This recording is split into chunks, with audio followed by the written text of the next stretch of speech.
ಆದ್ರೆ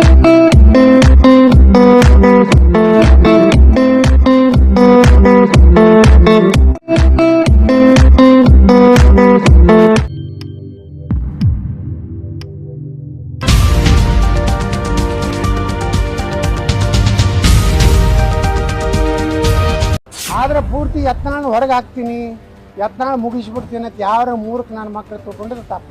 ಈಗ ನಾನು ಸೈಲೆಂಟ್, ರಮೇಶ್ ಜಾರಕಿಹೊಳಿ ವೈಲೆಂಟ್, ಅವ್ರದ್ದೊಂದು ಪೀರಿಯಡ್ ಕೊಟ್ಟಿವಿ, ಅಟ್ಟು ಮುಗಿದ್ಮೇಲೆ ಮತ್ತೊಬ್ರು ವೈಲೆಂಟ್, ಹಿಂಗೆಲ್ಲ ಹಂಚ್ಕೊಂಡಿ ನಾವು. ಪೂರ್ತಿ ತಣ್ಣಗಾಗಿ ಬರ್ಫಾಗ್ಯಾರತ್ತು ಬರೀರಿ ಯಾರಿಗೆ. ಬಿವೈ ವಿಜಯೇಂದ್ರ ವಿರುದ್ಧ ಪದೇ ಪದೇ ಹೇಳಿಕೆ ನೀಡುತ್ತಿದ್ದ ಬಸನಗೌಡ ಪಾಟೀಲ್ ಅವರಿಗೆ ಬಿಜೆಪಿಯ ಕೇಂದ್ರ ಶಿಸ್ತು ಸಮಿತಿಯು ಕಾರಣ ಕೇಳಿ ನೋಟಿಸ್ ನೀಡಿತ್ತು. ಇದಕ್ಕೆ ಉತ್ತರಿಸಿದ್ದ ಯತ್ನಾಳ್ ಉತ್ತಮ ನಡವಳಿಕೆಯ ಭರವಸೆ ನೀಡಿದ್ದರು. ಆದರೆ ಹಾಗೆ ಭರವಸೆ ನೀಡಿದವರು ಮತ್ತೆ ತಮ್ಮ ಚಾಳಿ ಮುಂದುವರಿಸಿದ್ದರು.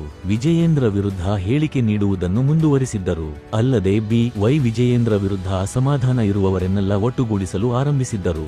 ಹಲವರು ಜೊತೆಯೂ ಆಗಿದ್ದರು. ನಿರಂತರ ಸಭೆಗಳನ್ನು ನಡೆಸುವುದು, ದಿಲ್ಲಿಗೆ ಭೇಟಿ ನೀಡಿ ದೂರು ದುಮ್ಮಾನಗಳನ್ನು ಹೇಳಿಕೊಳ್ಳುವುದು ಮುಂದುವರಿದಿತ್ತು. ನೋಡಿ, ನಮ್ಮ ಉದ್ದೇಶ ವಿಜಯೇಂದ್ರವನ್ನ ತೆಗಿಬೇಕಂತ ಹೋರಾಟ ನಡೆದ ನಿಜ, ಸುಳ್ಳು ಹಾಕೋದು. ಅದನ್ನು ಹೈಕಮಾಂಡ್ ಏನು ನಿರ್ಣಯ ತಗೋತ ಅದ್ರ ಬಗ್ಗೆ ನಾವು ಬದ್ಧತೆವೆ, ತೆಗಿತಾರ ಬಿಡ್ತಾರೋ ಹೈಕಮಾಂಡ್ ಗೊತ್ತು. ಆದರೆ ಯಡಿಯೂರಪ್ಪನವ್ರ ಬಗ್ಗೆ ಪದೇ ಪದೇ ಅದನ್ನ ಅವ್ರ ಬಗ್ಗೆ ಅಪಾರದ ಗೌರವ ಇದೆ.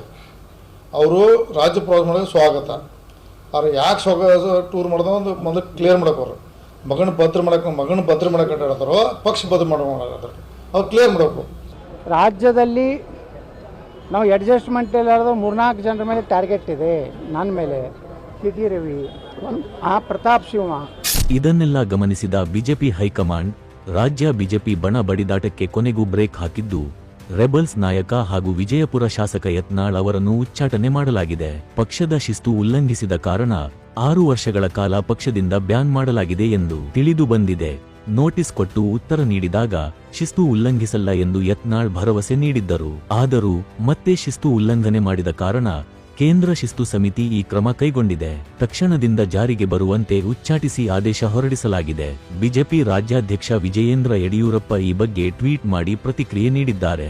ಭಾರತೀಯ ಜನತಾ ಪಾರ್ಟಿ ಲಕ್ಷಾಂತರ ಕಾರ್ಯಕರ್ತರನ್ನು ಹೊಂದುವ ಮೂಲಕ ವಿಶ್ವದಲ್ಲಿ ಅಗ್ರಮಾನ್ಯತೆ ಪಡೆದಿರುವ ರಾಜಕೀಯ ಪಕ್ಷ, ಸಂಘ ಸಂಸ್ಕಾರ ಪಡೆದಿರುವ ಸಮರ್ಪಣಾ ಮನೋಭಾವದ ಕಾರ್ಯಕರ್ತರ ಬೆವರ ಪರಿಶ್ರಮದಿಂದ ಸಮೃದ್ಧ ವೃಕ್ಷದಂತೆ ಬೆಳೆದಿರುವ ಪಕ್ಷದಲ್ಲಿ ಶಿಸ್ತು ತ್ಯಾಗಕ್ಕೆ ಮೊದಲ ಆದ್ಯತೆ. ಪಕ್ಷದ ಹಿರಿಯರು ಹಾಗೂ ವರಿಷ್ಠರು ಈ ವಿಷಯದಲ್ಲಿ ಎಂದಿಗೂ ರಾಜಿ ಮಾಡಿಕೊಂಡಿರುವ ಉದಾಹರಣೆ ನಮ್ಮ ಮುಂದಿಲ್ಲ.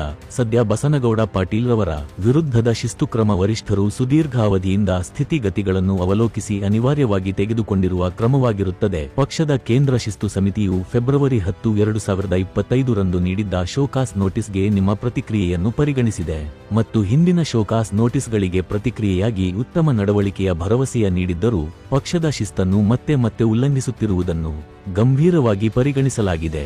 ಈ ಹಿನ್ನೆಲೆಯಲ್ಲಿ ಪಕ್ಷದ ಪ್ರಾಥಮಿಕ ಸದಸ್ಯತ್ವದಿಂದ ತಕ್ಷಣದಿಂದಲೇ ಜಾರಿಗೆ ಬರುವಂತೆ 6 ವರ್ಷಗಳ ಅವಧಿಗೆ ನಿಮ್ಮನ್ನು ಹೊರಹಾಕಲು ನಿರ್ಧರಿಸಲಾಗಿದೆ.